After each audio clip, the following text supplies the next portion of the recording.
Hi everyone, welcome back. It's Ann at Martin House Flowers. So I'm here in my south facing yard, and I have previously, late last summer, taken out my Stelladora daylilies in this front bed that I call my peony bed. And I planted in their place sweet romance lavenders, and two of them immediately were not well. They did not make it even to the fall. And the remaining three that are here, I decided to just leave them. And they look pretty dead.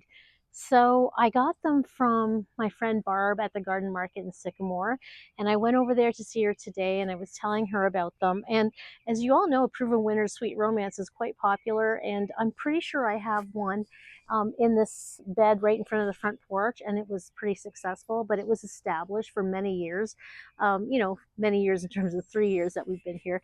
So I was really disappointed, and Barb told me that, well, you have to be careful, even though we're technically in zone 5B, you're always safer for winter to go one zone below. So she likes to look for things that are good for zone 4. Well, honestly, it's hard to find that. And in any case, I settled on Munstead Lavender because I am set on having lavender, and Munstead Lavender over here. So let's see, Munstead Lavender grows 12 to 15 inches high. You space them 12 to 15 inches. They need full sun, well-drained soil, and they bloom from June to September. And they're highly fragrant flowers, and of course they attract butterflies to the garden, and their compact gray-green foliage provides flowers over a long season. So even though these are also hardy to zones 5 to 9, I'm going to take a chance. I believe that they should do well. We do have full sun exposure here because it's south facing, but we also get this wind. And so maybe our winters, even though this past winter we didn't get a lot of snow, it could have been a combination of the cold or the wind that got to them. So I'm kind of thinking that and hoping that because I'm getting these in the ground nice and early, they'll have the entire spring and summer to establish. And it could have been too that I was taking a chance. Spring is the best time to plant lavender, and I had planted them late summer because I was impatient. So I'm going to give them a shot, and worst case scenario, I can put them in containers and overwinter them in the greenhouse if I'm worried about them come winter, but I'm going to deal with that later. So today I'm going to just replace these lavenders. There's only 3 here to dig up, but I'm going to space them, and I have 6 here. I'm going to do 5 here, and the 6th lavender, sweet romance lavender over here that I had planted also does not look well, so I'm going to replace it as well. Lavender is one of those weird things where I saw someone post on Facebook. I think she was in Wisconsin, and she had just, a whole garden full, and they looked like they were still dead. So I replied back that mine are just starting to show some green. So I'll take the camera over there and show that to you. So before I do that, I'm going to lay out these Munstead lavenders on this arched bed here in front of the peonies, and I just love the smell of them. I did consider doing something that was super reliable, and that's Nepeta. I have cat's pajamas.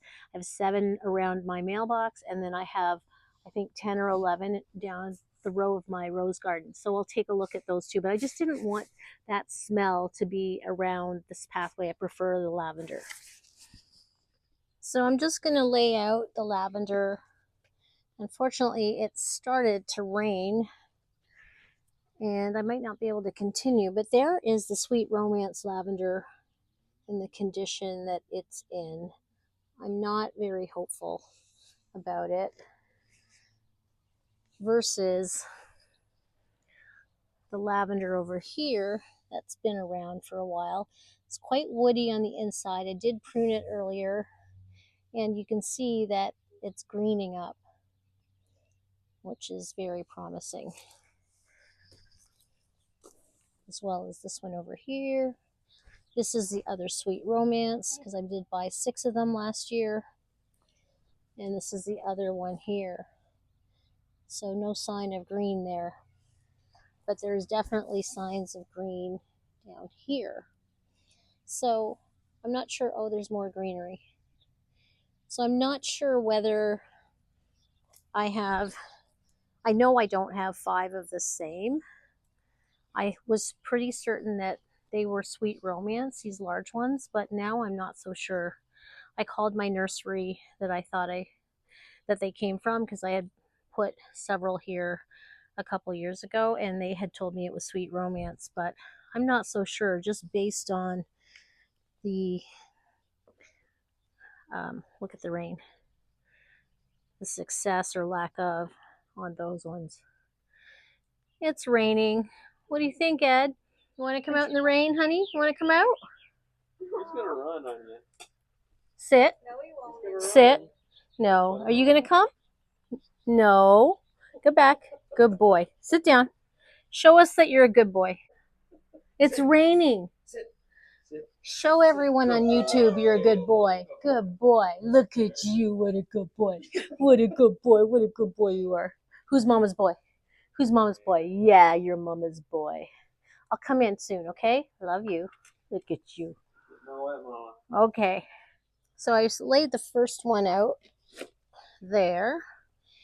And you want them, 12 to 24 inches apart. However, I have these tulips, so I'm almost going to have to put them in place of what was there.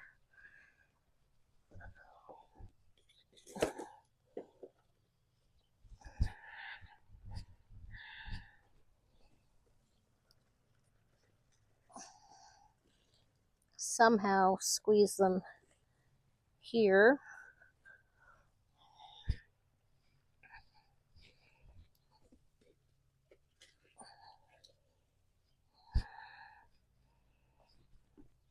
As much as I'd like them evenly spaced, I do need to put them in between the tulips. So one there.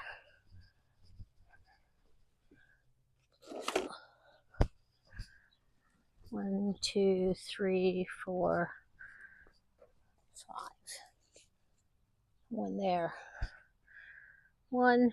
So they're really almost 3 feet apart between the tulips, but at least they're either side of the tulips. 2, 3, 4, 5. And I usually put a container right here. And I think I'm going to take this one and replace the other Sweet Romance that I planted and put that here. There we go. And hopefully that does well. And the Let's Dance Sky Views that are the second round of big leaf hydrangeas are definitely not good. So I'm going to put, I decided on Nepeta's Cat's Meow. Let me grab this and we'll go to the greenhouse and talk about it because it's raining now and I'm getting quite wet. So I'm putting 5, 3, 4, 5 in front. And I'm quite confident because the Nepeta here in front of the rose garden is doing really great. This is Cat's Pajamas. Look at them. And they attract butterflies and bees. Isn't that beautiful? With the muscari. And I have several around here too. I have 5 around the mailbox with my Globe Master alliums, and I also have some echinacea. So I just wanted to share with you how great my nasturtiums are doing up there. I just have 3 mushroom containers full and probably 4 plants each in each one. Let me show you.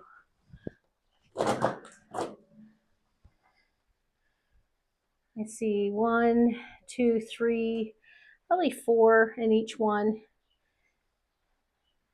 with the variegated leaves. They're so pretty. And I will plant those at the corner of my kitchen garden and probably some other beds that are most likely to get visited by the rabbits.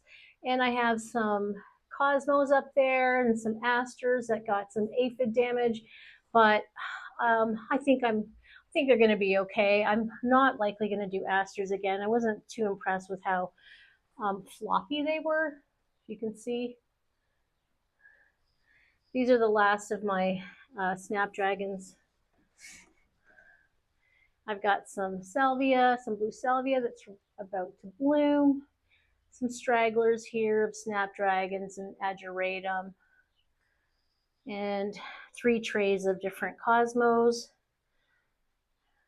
And there's the petunias, 2 trays of petunias, and these guys that I'm always forgetting the names. It's the cut flower variety, the Dusty Miller. That's why I don't like these wooden tags. They're just very hard to read. They get really worn out. And there's a whole bunch of, what do we have down there? Chamomile and some feverfew, some ageratum, some lupins, more lupins. My tomatoes that we potted up the other day.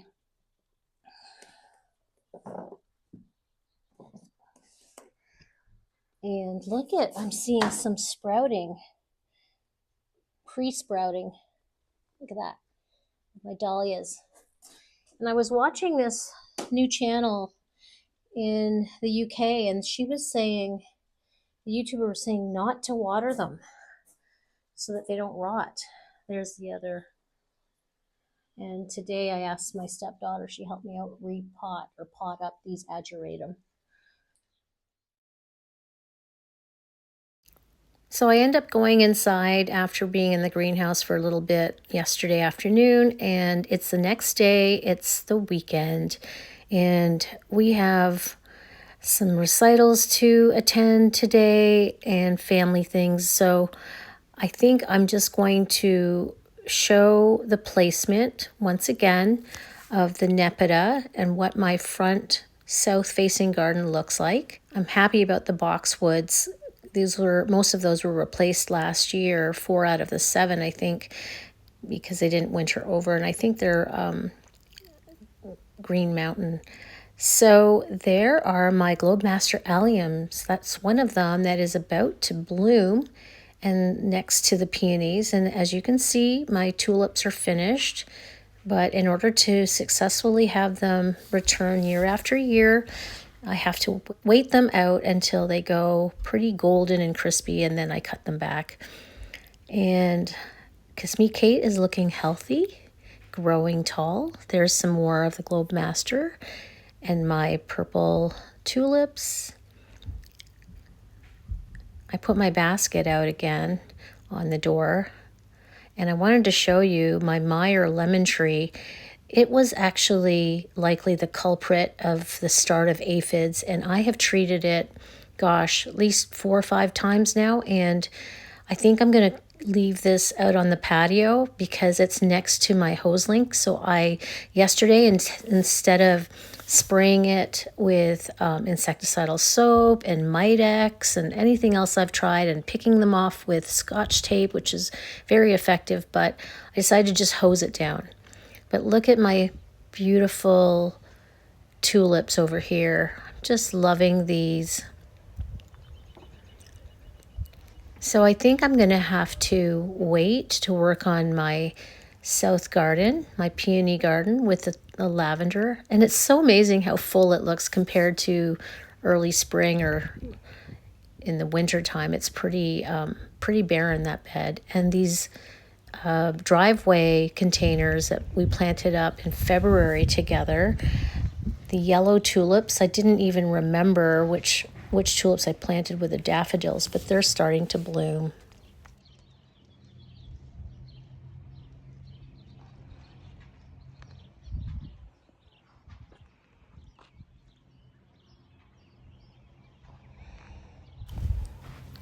So I'm noticing on the other side of the porch there that my crabapple tree is starting to bloom. So soon I'll be featuring that at the beginning of my videos. It's really nice timing that the red bud blooms first, and then it's followed by the crabapple tree.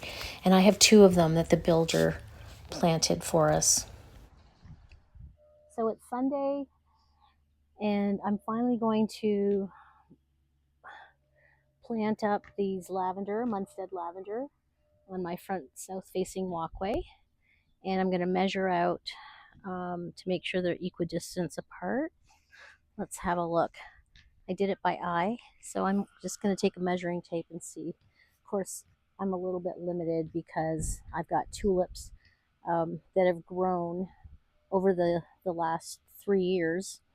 I guess they're on their third year of blooming. So yeah, let's measure them and see how accurate I was.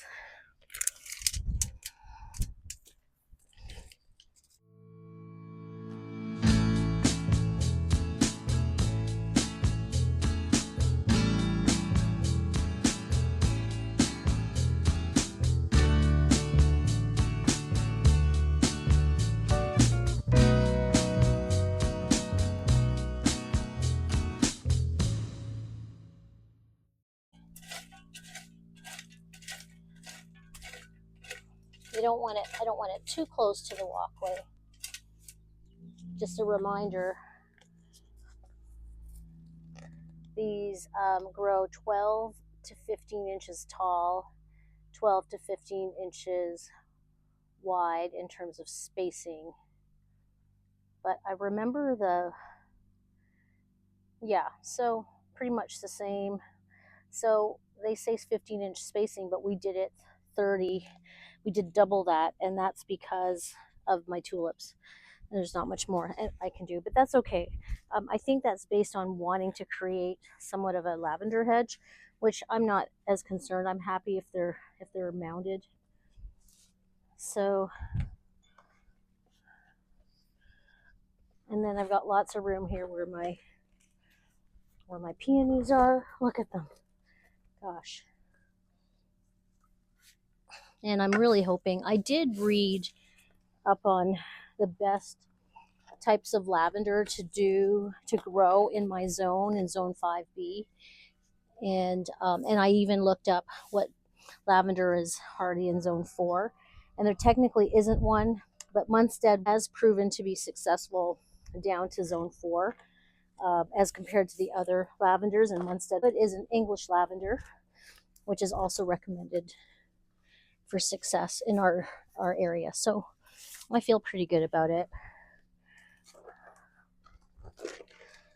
Barb was really great. She basically warranted my Sweet Romance lavender that I bought last summer and replaced it with this. We've talked about Veronica, but Veronica doesn't have a scent. I really want to create this sort of somewhat formal cottage garden look. Formal in terms of it being the repetition of plants, repetition of peonies, repetition of the lavender, the tulips, and yet it's very layered.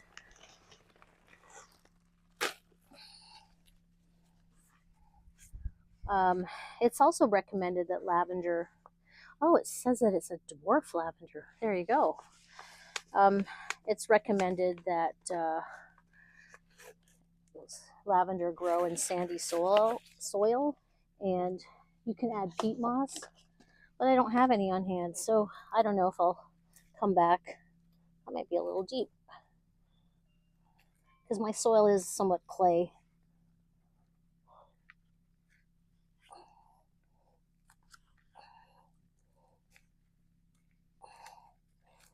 But we every spring amend the soil with either compost or mulch, so that breaks down nicely, and so our clay soil has become a lot more manageable.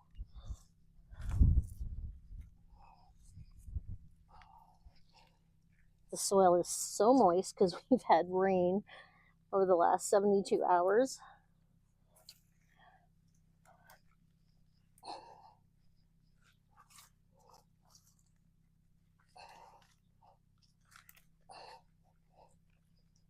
Pushing down, making sure we've got no air pockets.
on to the Nepeta Cat's Meow, and the Cat's Meow is a little bit larger than the cat's pajamas that I have all around my south garden, around my mailbox and my roses. It still maintains its compact habit, but it grows. It's considered a medium height, 17 to 20 inches, minimum spacing 24 inches, which is no problem. And it's hardy in zones 3 to 8. So obviously zone 4, zone 5 is well within that to minus 40 degrees. It blooms early summer into early fall. It likes full sun. It's also considered a drought tolerant perennial, which I know is going to be so successful here. I don't know why I hesitated. Well, I know why I hesitated to plant Nepeta here when my first round of hydrangeas failed. And that's because I felt as though I had enough Nepeta, but it's one of those no-fail perennials. So we're going to have to go with it after having tried two sets of big leaf hydrangeas, Let's Dance, Lovable, and Skyview that they said were fine with full sun in my zone because I'm considered a northern cooler zone, but they don't realize that we get, sorry, I'm walking in front of the camera. They don't realize that we get such intense summers and heat, right? Especially in the south facing garden. So, we need to measure. That's the first thing.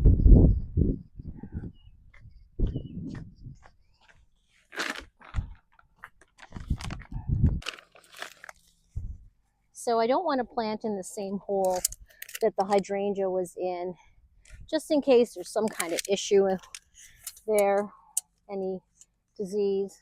So this center to center is 28 inches.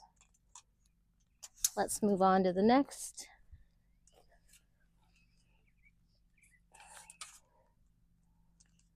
It's 27, almost 28 inches. It's good.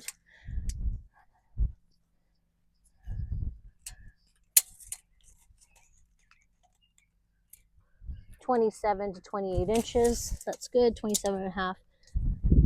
And this guy is around the bend, exactly 27 and a half. So we're good.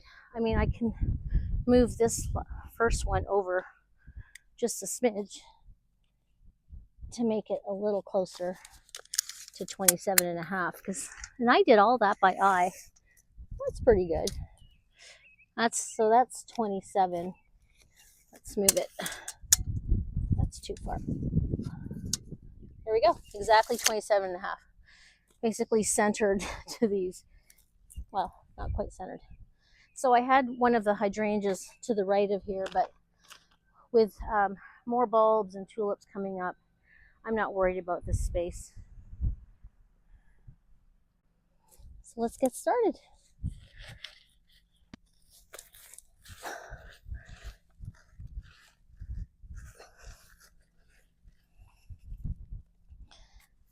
Same procedure.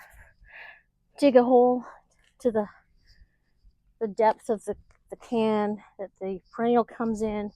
I'm going to put some starter fertilizer. I'm going to water it in. I'm feeling roots.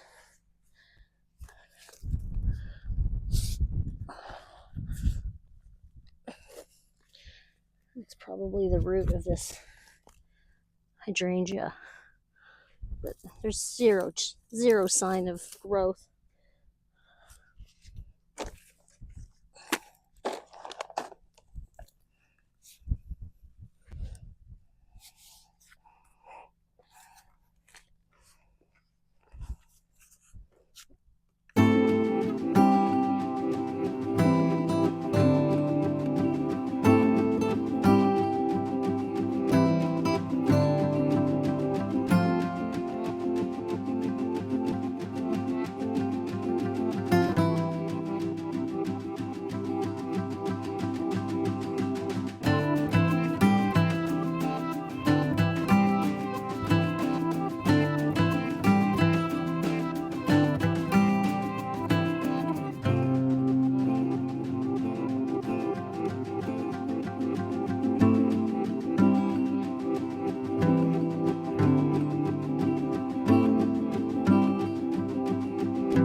that's it for my planting in the south garden today. I'm happy that I finally got those Munstead all of my cats Meow Nepeta. So we'll see you in the next video. Thank you so much for being here. Bye bye.